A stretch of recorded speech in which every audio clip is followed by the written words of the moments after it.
The big storyline now this week, Danny, in the NHL, it's been the surge of the Avalanche, at least if we're talking Western Conference, as the Avs have finally fit into full gear, winners of 8 of their last 10. And here we go, Danny, just like that, now just a point behind the Minnesota Wild, and they have a game in hand as well. So I don't know if there was an opportunity to look at those Central Division championship odds in season, but the Avs certainly look like they would have been a good bet now, right? When you were getting a plus money number, and a team that won earlier today, knocking off the Coyotes, is a big favorite in overtime.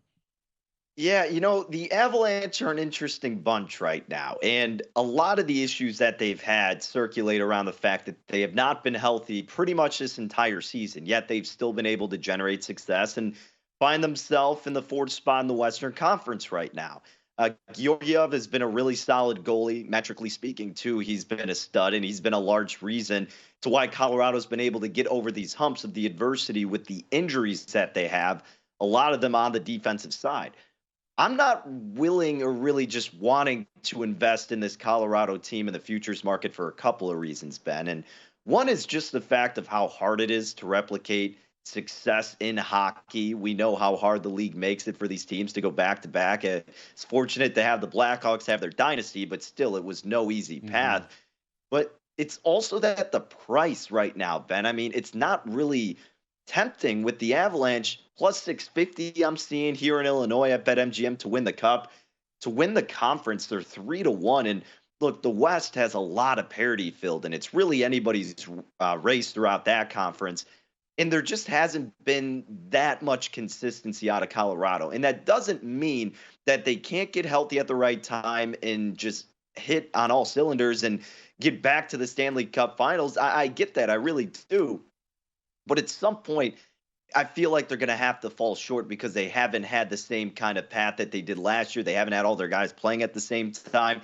And I'm just thinking there are better opportunities and prices out in the Western Conference. So, look, the Colorado, again, they could make me eat crow. It wouldn't shock anybody, hence why they're still a short favorite or a short price in terms of the Western Conference. I'm just not willing to bite on it.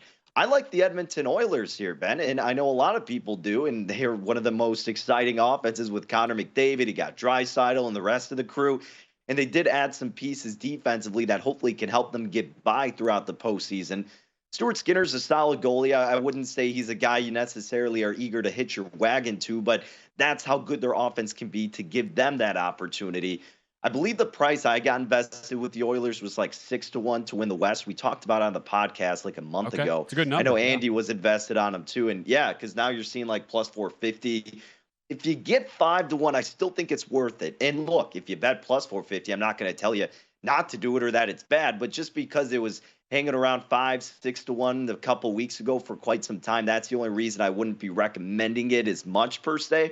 But the Oilers, to me, are a team that is very, very live and should be a top contender coming out of the West because VGK not sold on the goaltending situation. The Kings, yeah, they've been a fun story. They've been a great team to watch, but I just don't necessarily trust their defense in a playoff situation.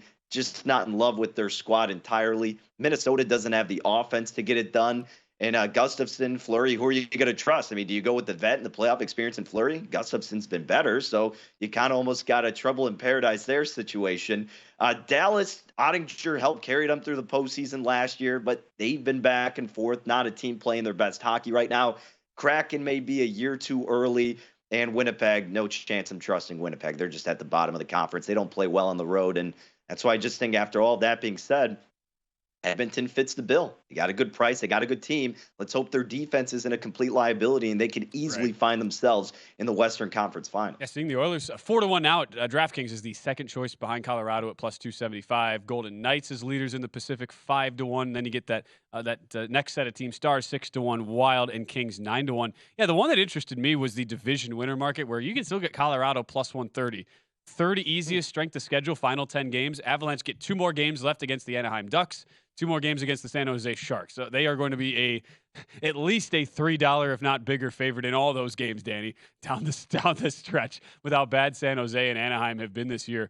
So at plus 130, they have a game in hand on both the Stars and the Wild right now, tied with the Stars with 92 points, one point back of the Wild for 93 points. And keep in mind, the Wild right now, only a plus 21 goal differential. That's tied with the Kings for the worst point differential of any of the 4 division teams that are in the top 3 in their respective divisions that get those automatic berths into the playoffs. So I'm not really a believer in the Wild down the stretch. And with as hot as the Avs have been, I kind of feel like after all this, Danny, the ebbs and flows, Avalanche end up winning that division. How will they look in a very up and down and extremely parity-filled Western Conference? It's hard to say, but that's the bet that I found interesting. A little surprised the Avs aren't more like even money or a slight minus money favorite there to win that division.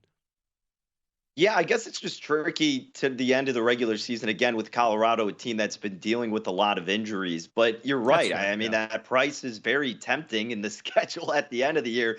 Very, very tempting as well. So I wouldn't knock anybody looking to attempt to get a little bit of plus money in that regard with Colorado and for something you're not going to be holding on to that long. So, yeah, I don't hate that idea whatsoever. Minnesota, just by contrast, much tougher schedule down the stretch. If you look at the Minnesota Wild, they have the 12th toughest schedule with 9 games to go there in the division. Dallas is on the easier side. They're in the 5 easiest schedules.